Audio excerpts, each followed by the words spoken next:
Welcome to our presentation on fire safety and emergency evacuation, a general overview for all staff, brought to you by Surge Learning.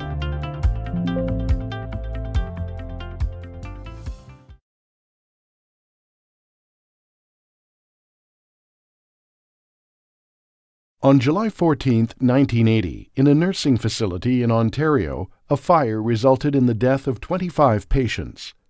The origin of the accidental fire was a patient room on the top floor of the fire-resistant building.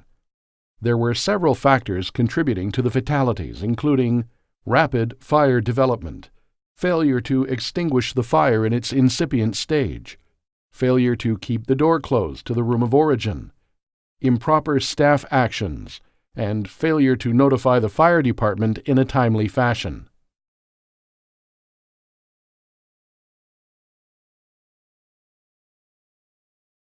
On another day, decades later, a different scenario played out in another nursing home fire.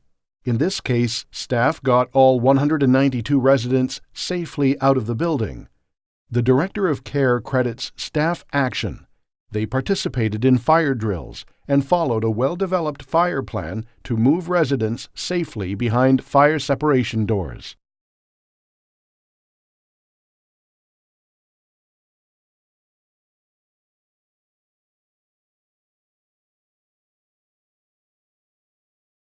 Take a moment to consider these two scenarios. Jot down the differences in the outcome related to staff action.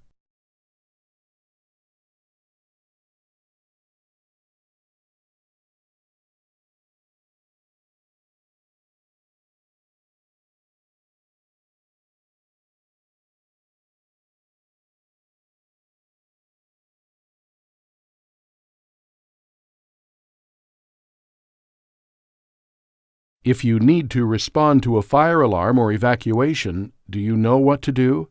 Lives, including your own, depend on it.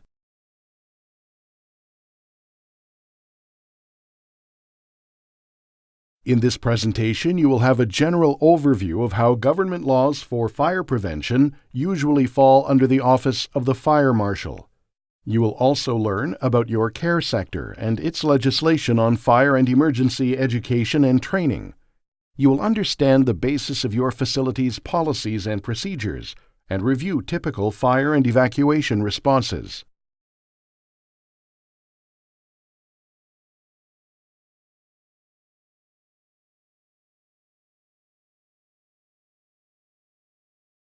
In both Canada and the United States, the National Fire Protection Association provides fire protection codes and standards, safety information, education resources, and research.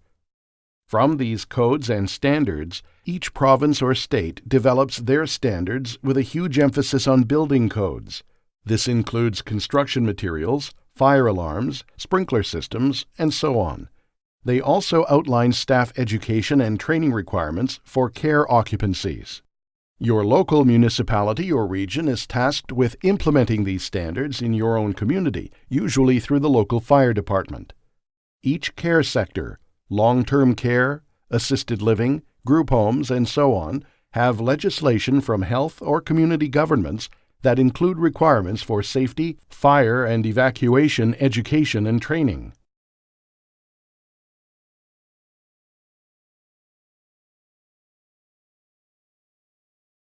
All of these laws and legislation regulate your industry.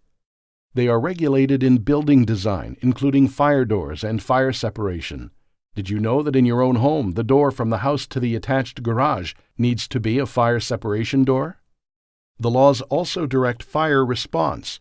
You must have smoke detectors, fire extinguishers, and in most cases, a sprinkler system. There must be an alarm system and overhead paging to provide directions to staff and clients. Education and training includes all levels of staff. For example, direct care staff are usually reporting to their stations, removing clients in danger and closing doors. Senior staff are communicating the plan and perhaps reaching out for community support, especially in evacuation. In most cases, you are required to attend training upon hire and annually thereafter. This is mandatory, and evidence of your participation is recorded and kept. You must also participate in regular drills.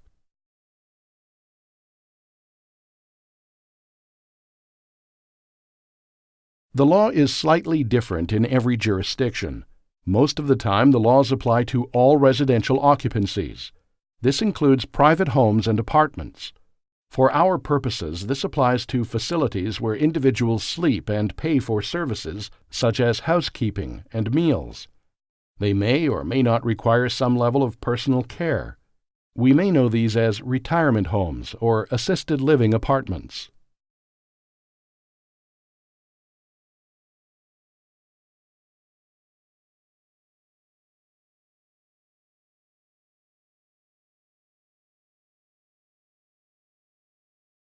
The laws always apply to care and treatment facilities because the individuals being cared for are vulnerable and, due to cognitive and/or physical disabilities, require assistance in responding to an alarm and in evacuating. We may know these facilities as nursing homes, long-term care homes, or group homes for those with mental illness, physical, or developmental disabilities.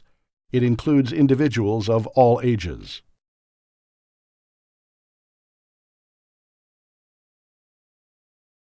These laws serve a purpose. Consider the 3 items below and select the correct answer.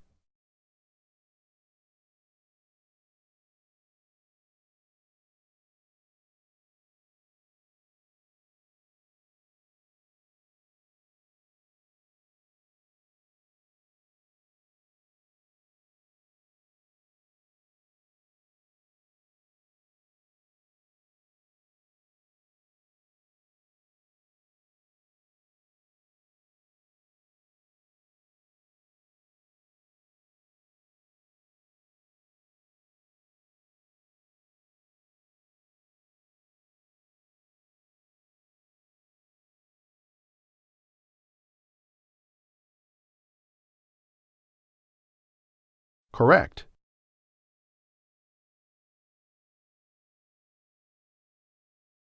All of this is unique to your own jurisdiction and facility. Your job as an employee is to know this information or where to get it. Then, be prepared by participating in the education, training, and drills of your facility. Take a moment to check your knowledge to be sure that you know your local fire department and your sector legislation. Using the box on your right, fill in the blanks.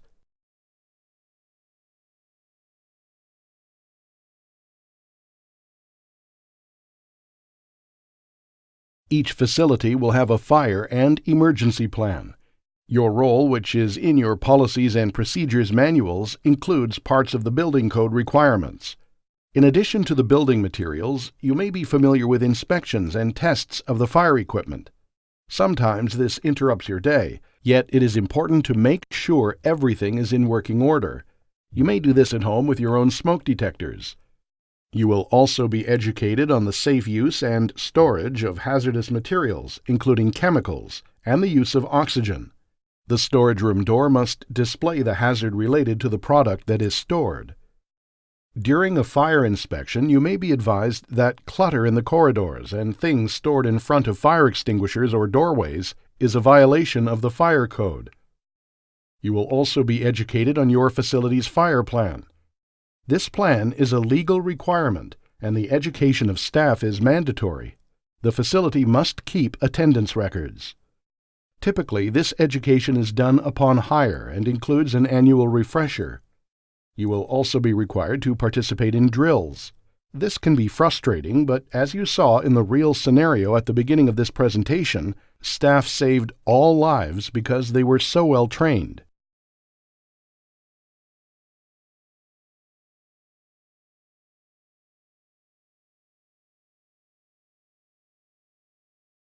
Every facility will have a fire plan. Each plan will be slightly different, yet specific to your organization. Typically, they all include similar actions when fire or smoke is detected. Remove those in immediate danger, then close the door of that room to contain the fire. Sound the alarm. You may be feeling a need to move others out, but a delay in letting the fire department know is a delay in saving lives. Depending upon your alarm system, a phone call to the fire department is usually needed. In most jurisdictions, this is a 911 call.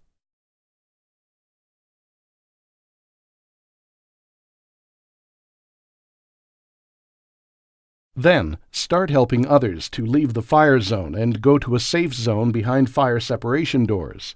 While doing this, remember that after the other rooms have been cleared of people, close those doors. Closing doors and windows confines the fire and controls the spread. If you are safely able to do so, use the extinguisher to fight the fire.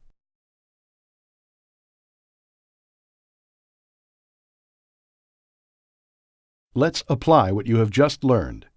Jillian and Ivor are on coffee break in the basement staff lounge when they hear the fire alarm. Their actions would be, depending on your facility and the policy, your response may be different.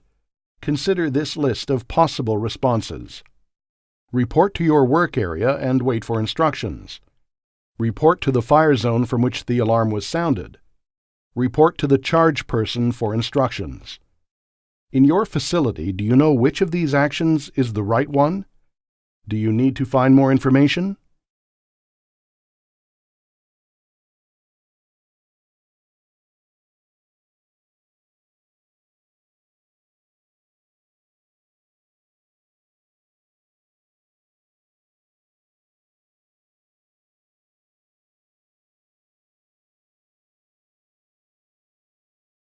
Did you know that in facilities where clients may be at risk to wander unsafely, exit doors may be locked using an electromagnetic system or maglock?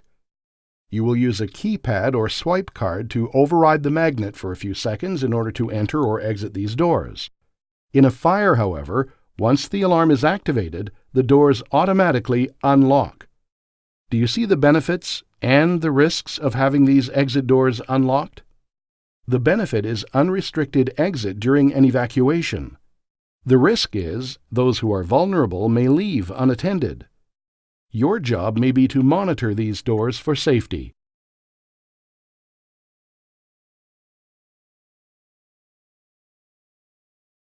Once an alarm is activated, someone assumes responsibility as temporary fire captain.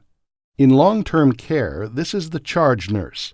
In other organizations, it may be the manager or supervisor. This person manages a number of things at the same time in order to keep everyone safe and may delegate some of the responsibilities to observe fire panel and identify fire zone, remove those in immediate danger through fire separation doors to safe zone, call fire department, notify all persons using voice paging and one-stage and two-stage alarm systems, search rooms and ensure everyone is out, flag the door, ensure doors and windows are closed to confine and control fire, send staff to help with evacuation, send staff to monitor exit doors to prevent unsafe wandering away, contact other resources if necessary, community partners, send someone to meet fire department and escort them to fire zone.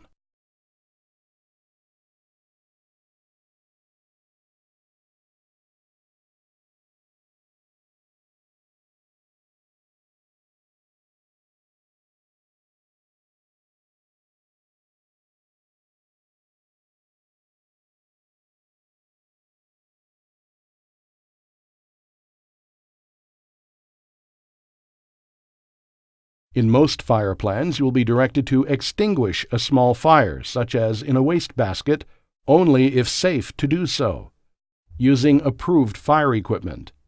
Follow the instructions on the extinguisher. Aim at the base of the fire in a sweeping motion.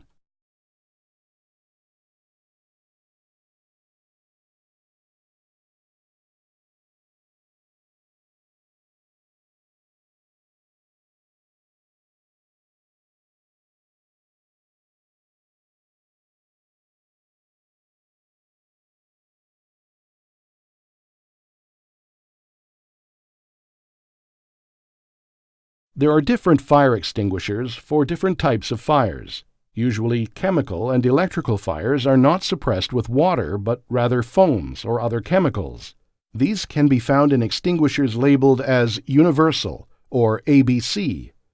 In your own kitchen, for example, a universal extinguisher is best for fires on the stove, which may contain grease or have an electrical element. Note that the instructions are on the label. Your local fire inspector will have determined the types of extinguishers needed in different areas of your facility.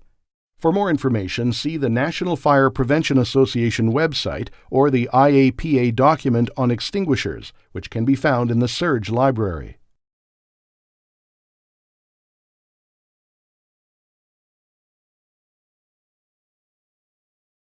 To check your knowledge of your facility's fire plan, write your answers in the box on the right.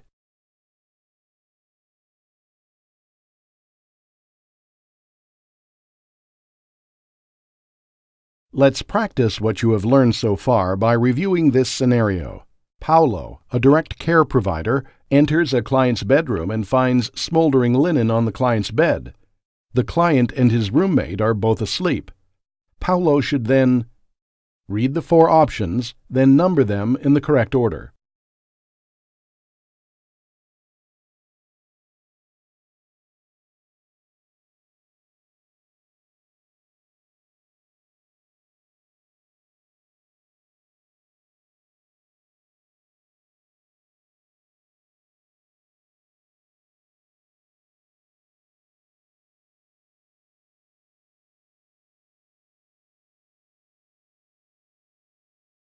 Correct.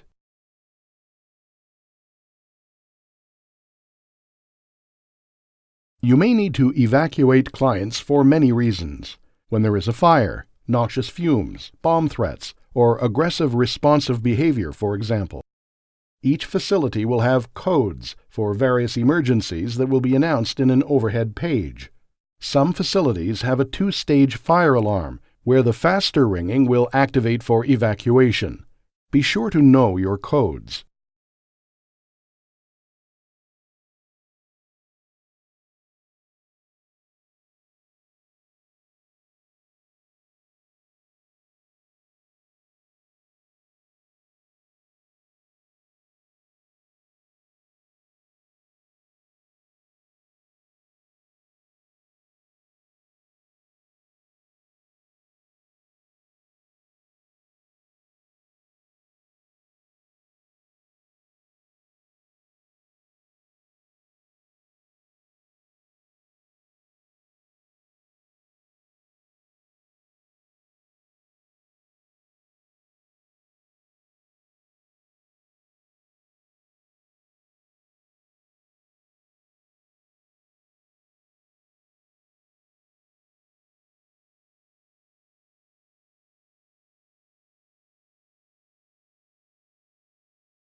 Evacuation requires a planned sequence of events in order to get as many people out as possible in a very short period of time.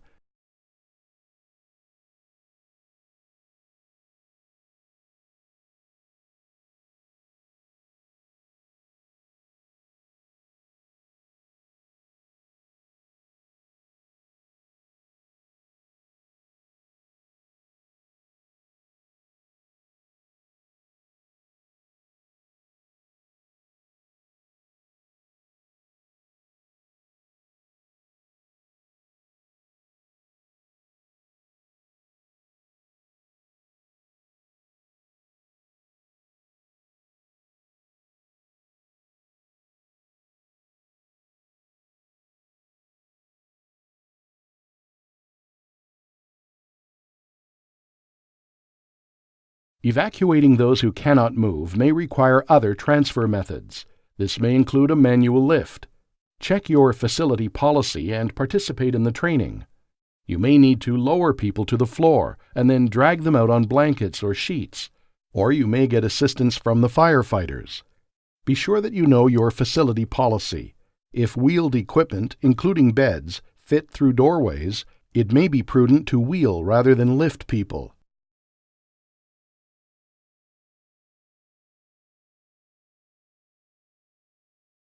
Evacuation moves horizontally at first, through fire separation doors to a safe zone. Sometimes an entire floor is compromised and you must leave that floor and evacuate outside if you are on the ground floor, or vertically to another floor if you are higher up.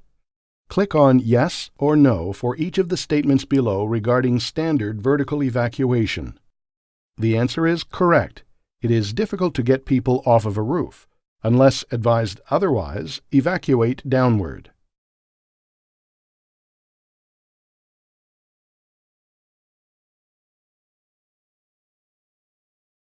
The answer is correct.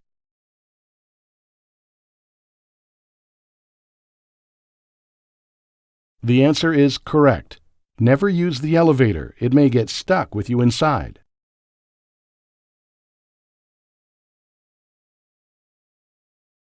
Evacuation downstairs presents its own challenges. You may have stair slides that fold down from the wall, or you may need to drag or carry individuals. Firefighters on the scene will assist in managing this.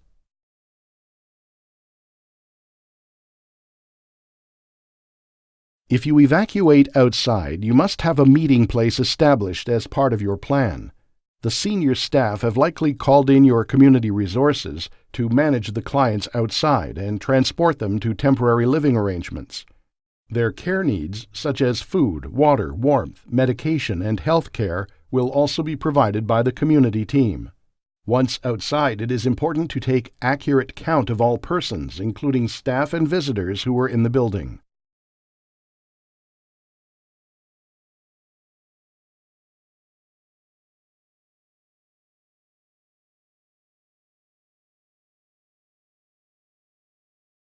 After a fire or evacuation, there is a debrief meeting. At this meeting, staff will consider if the fire plan went well or not. If not, they will analyze what went wrong and then modify procedures and education in order to address the issue. Perhaps you will be asked to participate in debrief. For sure, you will be involved in ongoing education and the opportunity to practice your fire and evacuation plan.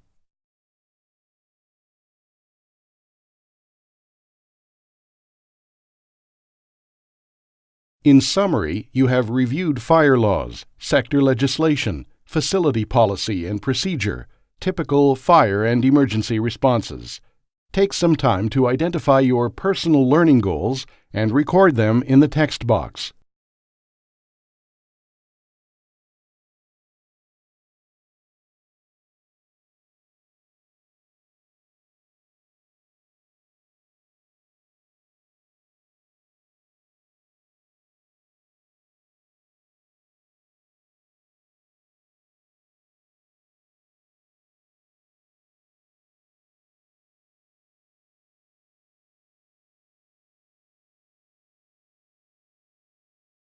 Your local fire department has many resources in print and online. Take the time to check it out for your safety at work and at home. There are often fun and educational family activities for fire safety.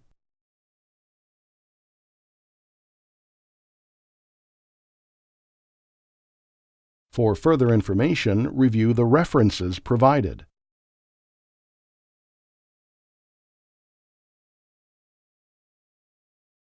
Thank you for joining us today for Fire Safety and Emergency Evacuation. This presentation has been brought to you by Surge Learning.